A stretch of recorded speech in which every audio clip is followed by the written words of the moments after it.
It's backed by Jeff Bezos, founder of Amazon, NASA, and the CIA. Each one costs $10 million and operates at 459 degrees below zero. It is a system which has conscripted vast human and material resources into the building of a tightly knit, highly efficient machine that combines military, diplomatic, intelligence, economic, scientific, and political operations. They call it the Infinity Machine, quantum computing. Its preparations are concealed, not published. Its mistakes are buried, not headlined. Its dissenters are silenced, not praised. No expenditure is questioned, no rumor is printed, no secret is revealed. If you go all the way back to Norwood Wiener, the goal of creating artificial intelligence was to create an all-seeing eye, a global computer that sees all, sees everything, and to become gods. And the Sentient World Simulation, SWS, went live in 2007. Right now, we're inside a computer program. Is it really so hard to believe? These nanobots, these blood cell-sized devices, will be going in our bodies. We'll have some go inside our brains through the capillaries, non-invasively. They'll be interacting with our biological neurons. They'll put our brains on the internet, and they'll also enable us to enter a virtual reality environment from within the nervous system. So if I want to go in a virtual reality environment, the nanobots will shut down the signals coming from my real eyes and my real skin and create the signals that would be appropriate for the virtual environment, and then it'll feel like I'm in that environment. This isn't real. What is real? How do you define real? If you're talking about what you can feel, what you can smell, what you can taste and see, then real is simply electrical signals interpreted by your brain. If we have algorithms that stimulate the right things and give it the right data, they could reprogram you in a way without you even knowing it. We call it hallucinating, right? But these would be controlled hallucinations run by algorithms. So you think you're in control of your own will, but it's actually some evil AI or evil people controlling everything we do, and we're more like zombies, you know? Like we think we're free and we're not actually free. It is called the Sentient World Simulation. The program's aim, according to its creator, is to be a continuously running, continually updated mirror model of the entire planet, complete with billions of nodes representing every person on the Earth. Targets and mind control victims have their minds linked up for life with conscious supercomputers, which send a steady stream of bidirectional, low-frequency electromagnetic radiation to the target's brain.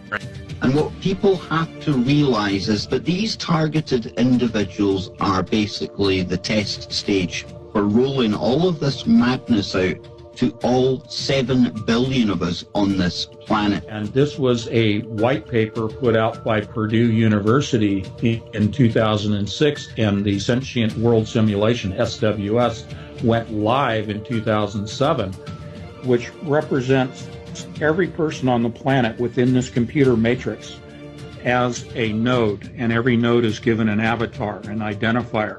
And that is real-time, 24/7 monitoring of every person on the planet.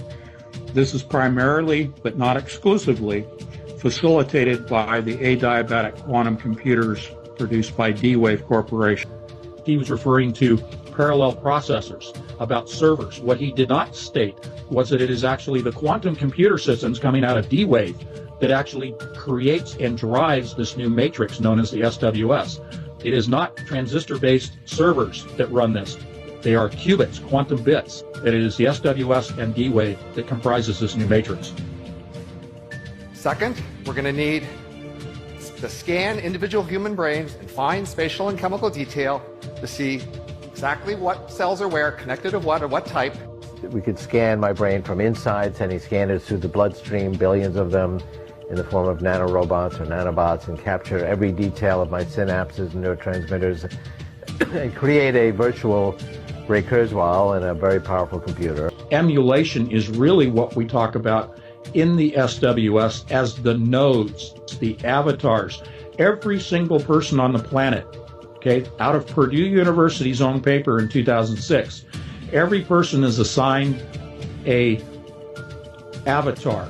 They're represented computationally in the AI system that drives the SWS as a computer node, but they're given an avatar marker. Take the avatar and hang the word emulation on it. In other words, they've been tracking us, they've been reproducing us, reproducing our metadata for years. We can model every single atom, every single molecule with a three-dimensional structure in every single brain. They claim they've modeled the personality of every adult in the United States. If you construct a model of the human brain, you can then plug people into this hive mind. You could, as an intermediate step, take these duplicated neurons, artificial warm and wet qubits, as I call them, and you can integrate those into an actual human mind. Thus, you are able to control that human mind with artificial neurons and then have those minds connected to each other. They control the mind the same way that they teach the AI computer systems at the high level of AI. We're not talking about cars and trains and planes and automobiles. Okay, we're talking about AI that is so sophisticated that it operates a sentient world simulation, so sophisticated that it actually taps in and controls the mind. The Matrix went live in 2007. In 2006, they released Pulse. I don't recommend that you see it. There's graphic suicide and a very distressing frequency throughout. Everyone is connected to the internet, and entities that reside on those frequencies come through. After her boyfriend commits suicide, they go looking for a man that he was trying to contact, and he said he's the one who let them in. What was it? It was a telecom project. It was my baby. It was super wideband. We found frequencies that we didn't even know existed. And they came through. Who did? We didn't know what it was at first. They were reacting to us. Every time that we would try to monitor them, they would stop or they would change frequencies. Then we realized that there was a pattern to it. The red utility tape, have you seen it? It must have blocked part of the spectrum that they needed for transmission so we could keep them out of a room. He has red around him from the tape, so I was thinking, this is infrared? Mostly it's used in developing photography. When making black and white prints, a safe light is commonly used to illuminate the work area. Since the majority of black and white papers are sensitive to only blue or to blue and green light, a red or amber colored light can be safely used without exposing the paper. Infrared, electromagnetic radiation lying outside the visible spectrum with a wavelength between red light and microwaves and commonly perceived as heat. Perhaps the red tape is a metaphor that these entities would be exposed because it's too hot. Also, red tape is excessively complex bureaucratic routine that results in delay. Now, this man is measuring the wavelengths of infrared. The arc spectra of iron, cobalt, and nickel were photographed in the red and infrared regions on plates stained with penacyanol and dicyanin.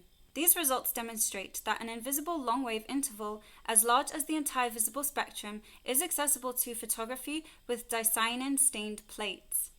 Last year it was recommended I watch Come Play. It's a similar theme. There are entities riding on these frequencies. I've seen this lanky, gaunt, pale man in several films, and I think that's what they really look like. Here's Generation Z, Z for zombie. Zombie may be a soul separated from the body or a body separated from the soul. The chemical lanthanum is found in modern television sets, the energy-saving lamps, fluorescent tubes, etc. It is used in the field of optics as lenses and radiation-absorbing glasses. Lanthanum oxide improves the alkali resistance of glass and is used in making special optical glasses such as infrared-absorbing glass as well as camera and telescope lenses because of the high refractive index and low dispersion of rare earth glasses. The name is derived from the Greek lanthanion, meaning to lie hidden. In 1858, Baron Karl von Reichenbach, an industrial chemist, claimed to have discovered certain radiations coming from magnets, crystals, plants, and animals, which could be seen and felt by certain people. In 1911, Dr. Walter Kilner of St. Thomas's Hospital, London, devised ways of showing these radiations. One way was by looking through a dilute solution of a dye called dicyanin, a product of coal tar, and the other was by first looking at a bright light through a strong alcoholic solution, then looking at the subject. During the 1920s, a scientist by the name of Walter Kilner experimented with a chemical called dicyanin. He placed the dye in between two glass planes and looked through it. What he found was the ability to see the aura of any person. Because the dye's ability to block out the white light spectrum, it helped Kilner's ability to concentrate on the person's aura. Before the 1940s, private researchers were able to freely use dicyanin dye. During the same time frame, the US government banned any use with the dye. In 2010, very briefly, the public was able to buy dicyanin dye, but was quickly banned once again. When a government chemist was asked to see just how classified the dye was, the chemist found out that the company that creates the dye assigns a special code to its customers. How the electromagnetic spectrum relates to the paranormal. EMF meters are only sensitive to the electromagnetic fields generated by electrical devices, but the whole spectrum is made up of various types of radiation, including visible light, X-rays, radio waves. The types of radiation that occur in different parts of the spectrum have different uses and dangers, depending on their wavelength and frequency. Radio waves have the lowest frequency and longest wavelengths, while gamma waves have the highest frequencies and shortest wavelengths. Only a very small portion of the EM spectrum is visible to the human eye, and in the form of white and colored light. White light can be split up to form a spectrum using a prism which ranges from red through to blue. On either side of visible light are infrared and ultraviolet. Infrared radiation has a longer wavelength than visible light and is therefore invisible to the human eye, although infrared is used by cameras to facilitate night vision. Ultraviolet radiation, which is found naturally in sunlight, has a shorter wavelength than visible light. The visible light spectrum is the portion of the electromagnetic spectrum that we know the best. It is the range of electromagnetic radiation that a typical human eye can detect, wavelengths from about 380 to 740 nanometers. In terms of frequency, this corresponds to a band in the vicinity of 430 to 770 terahertz. Translucent or opaque materials like lampshades and sunglasses transmit some light, but are not completely clear. Some wavelengths or colors of light are absorbed and do not pass through to our eyes. The material acts as a filter. All colors are absorbed except for the color of the filter.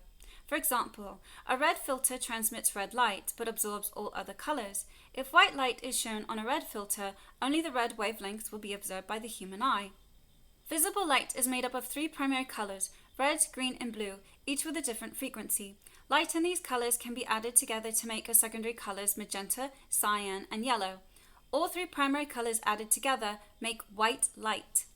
When light hits a surface, some of it is absorbed and some of it is reflected. The light that is reflected is the color of the object. For example, grass absorbs the red, orange, yellow, blue, indigo, and violet light. It reflects green light and only appears green to the eye. When it comes to the paranormal, there are plenty of gadgets which are used to detect electromagnetic waves in order to prove the existence of ghosts. The most commonly used of these is a camera. Why is dicyanin dye illegal? Dicyanin dye is illegal because it is said to have special properties when placed between two glass planes. The resulting effect gives anyone the ability to look into the astral realm, along with seeing a person's emanating aura, essentially proving that another plane of reality exists. Or is it because you would see non-human entities? Or you would see the simulation overlaid onto this reality? Perhaps with those glasses, you would see what jab people are turning into. This was recommended to me. 6.6 million views. The icon is an X in a white box. All Tomorrows, a billion-year chronicle of the myriad species and mixed fortunes of man, is a 2006 work of science fiction and speculative evolution written and illustrated by the Turkish artist C.M. Kozeman under the pen name Nemo Ramjet. It explores a hypothetical future path of human evolution set from the near future to a billion years from the present. Several future human species evolved through natural means and through genetic engineering, conducted by both humans themselves and by a mysterious and superior alien species called the Q. Cover, it depicts a bug facer and two of its genetically modified descendants. Following the colonization of Mars, a brief but catastrophic civil war takes place between Mars and Earth. After both planets make peace with each other, a large-scale colonization initiative is carried out by genetically engineering humans called Star People throughout the galaxy. Humans then encounter a malevolent and superior alien race called the Q. The Q's religion motivates them to remake the universe through genetic engineering. A short war follows in which humanity is defeated. The Q bioengineer the surviving humans as punishment into a range of exotic forms, many of them unintelligent. They are left to evolve on their own as the Q leave the galaxy. The bioengineered humans range from worm-like humans to insectivores and modular and cell-based species. The book follows the progress of these new humans as they either go extinct or regain sapience in wildly different forms and gradually discover that the Q experimented on them. One race, known as the Ruin Haunters, eventually replaces their bodies with mechanical forms. They now call themselves the Gravitals. The Gravitals colonize the rest of the galaxy whilst annihilating most of life within it, including the other post-human species. This is the Q alien. It says Q triumphant in the fall of man. To his left floats a nanotechnological drone. To the right, a genetically modified tracing creature. Humans are genetically modified and most are just humanoid. They look more like animals. So let's look at his name. Captain Nemo, later identified as East Indian Prince Dakar, is a fictional character created by the French novelist Jules Verne. Nemo is a mysterious figure. He is later described as the son of an East Indian Raja. A scientific visionary, he roams the depths of the seas in his submarine, the Nautilus, which was assembled from different parts manufactured in several different countries. Ramjet, aviation, a jet engine in which forward motion forces air into an inlet, compressing it, and where combustion is subsonic. These tribe of Dan sailors again. Frog-human hybrids. This page collects reports about creatures that are, at least allegedly, part human and part anaran, that is, frog-human hybrids and toad-human hybrids. However, confirmation of the actual existence of such hybrids would require genetic testing of an actual specimen. The best known fictional human anaran, if we leave deities such as the ancient Egyptian frog goddess Heket out of the picture, is probably Beatrix Potter's Jeremy Fisher. The following appeared in the Salida, Colorado Mail, December 18, 1888. A horrible child was born to a respectable married lady of Goshen, Indiana, Saturday night. The production was quite small and bore a strong resemblance to a frog. The next report is from the Carbondale, Kansas Independent, 1883. The Frog Child, a curious freak of nature, one of the most extraordinary monstrosities ever seen. Another Austro-Hungarian newspaper reported a similar birth a little over a decade later. Another report about a toad human appeared in Depressa in April 8, 1868. In Luck, a village in Bohemia, the wife of a poor farm worker recently had the misfortune of giving birth to a truly horrible monstrosity. The body of the little monster had the complete appearance of a toad. The following is the most detailed report about a supposed amphibian-human hybrid that extensive research has yet revealed. It appeared on the front page of the June 5, 1886 issue of the St. Paul Daily Globe. A few years earlier, a frog-headed prodigy had been the toast of Paris. His story is taken from the Parisian newspaper Courrier de Sétif, March 23, 1884. It was in 1866 that the Frogman had his Paris debut. Another report appeared in the Daily Ardmorite, January 4, 1903. Was a perfect monstrosity, had a head like a frog, lived only a few minutes. From the neck down was a perfect form, he said, while the head resembled the head of a toad. The eyes stuck out and the head had all the formations to make it resemble a toad. One such report about what, if real, would be a pair of extremely odd hybrids. It appeared in the Cleveland, Ohio Morning Reader, August 30, 1864. Horrible monstrosity, a woman delivers twins with the head of serpents. In another account, we find a troubled physician tussling with a vicious serpentine delivery. The report appeared in the Pulaski, Tennessee Citizen, June 19, 1868. We have been informed that a child was born in this county a few days ago, which was more snake than human. The lower portion of the body was snake and the upper part human. It came into the world hissing and striking about promiscuously after the manner of a snake. The humane physician who delivered it put an end to its existence immediately and without allowing the mother to see it. In April 1894, the same locale where the same month there had been reports of a fish-human hybrid. Another snake-human hybrid slithered into the Alpena, Michigan, July 19, 1893. The next report is copied from the Johnson City Comet, May 2nd, 1885. I find it curious that in the early 1800s to the early 1900s, women were having hybrid children. Next, an American case in which a well-respected physician claimed to have delivered a child with the head of a cat, October 27, 1889. Dr. G. Haymaker was called to Owen Sunday and assisted in the birth of a fearful monstrosity, a male child with the perfect cat's head. The mother was attacked some months ago by a vicious cat. Who believes that? Who really believes that story? So if we are to believe these articles, it goes back to the 1500s. In the year 1517, along the road to Fontainebleau, an infant was born having the face of a frog, which has been seen and visited by Jean Belanger, a surgeon of the King's Artillery. He states that on the feast day of St. Paul, June 29, 1554, a woman in Radeberg, Germany gave birth to a frog-like creature. Franchi reports and pictures a birth that occurred on May 25, 1633, that was also of the anencephalic type, though somewhat more frog-like.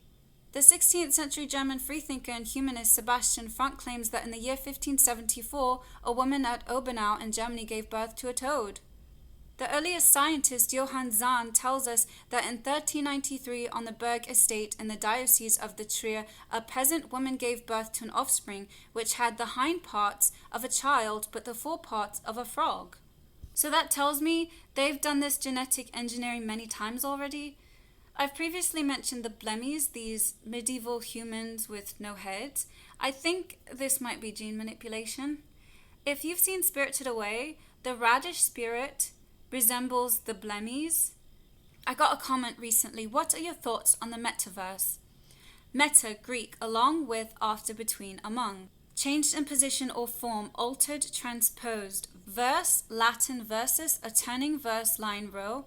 Word, to turn, whence warp, worm, and words. A sequence of words arranged metrically and in accordance with some rule or design. Transpose means to transfer something or someone, to be stuck in between, limbo, a place, more specifically a wormhole. Often Star Trek refers to warp speed. Warp is also twisted or distorted. In nautical terms, a warp is a rope or line run from a boat, etc. to a dock, buoy, anchor, and is used to warp the vessel into position. Therefore, a dimensional place that people will be pulled via frequency, verse, and held there. Doesn't sound good. Facebook changed the company name to Meta. The symbol is similar to the masked singer, purple, cerulean blue, and magenta. Said pinch high energy plasma discharge seen in the ancient skies as an owl, owl eyes, or the squatter man. Eye and nose masks. Isophotes from a portion of the graphical solution from the Chandrasekhar-Fermi equations, eye and mask prominent nose petroglyphs. So he calls it eye masks and it looks like a figure 8, so I think that's why they wear those particular glasses. Ilana's Neuralink symbol is the meta symbol, which is infinity. It connects you to the infinity machine.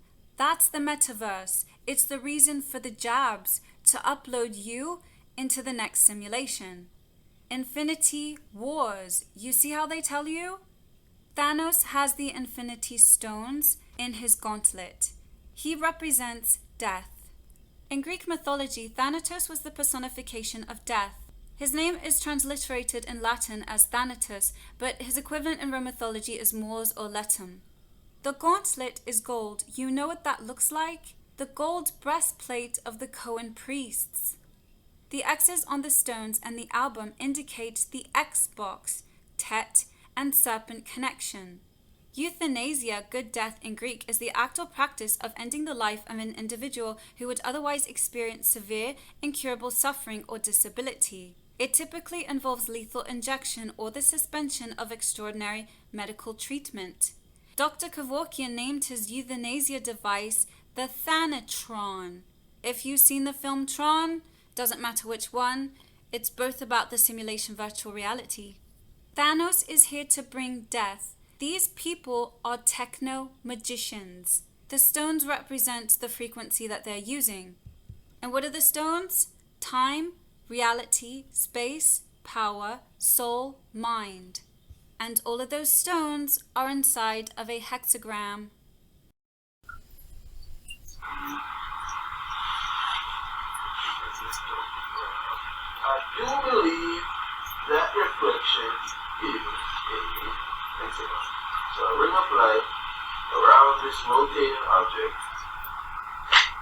of light around the rotating object reflects off the reflective surface of the rotating object and actually causes a cymatic light pattern, not a cymatic sound pattern, a cymatic light pattern that creates an hexagon. We explain Saturn. Saturn, what we're seeing on top of Saturn, is a reflection of light in the rings around it. Possibly, in my opinion, my theory. Because I think it makes sense. You know what they say. Because nobody can really explain the hexagon on top of Saturn. It's like portals. It's a storm, and a geomagnetic storm. It could be, but it seems like this reflection of light when it's a night pattern. We're just seeing a frequency of light.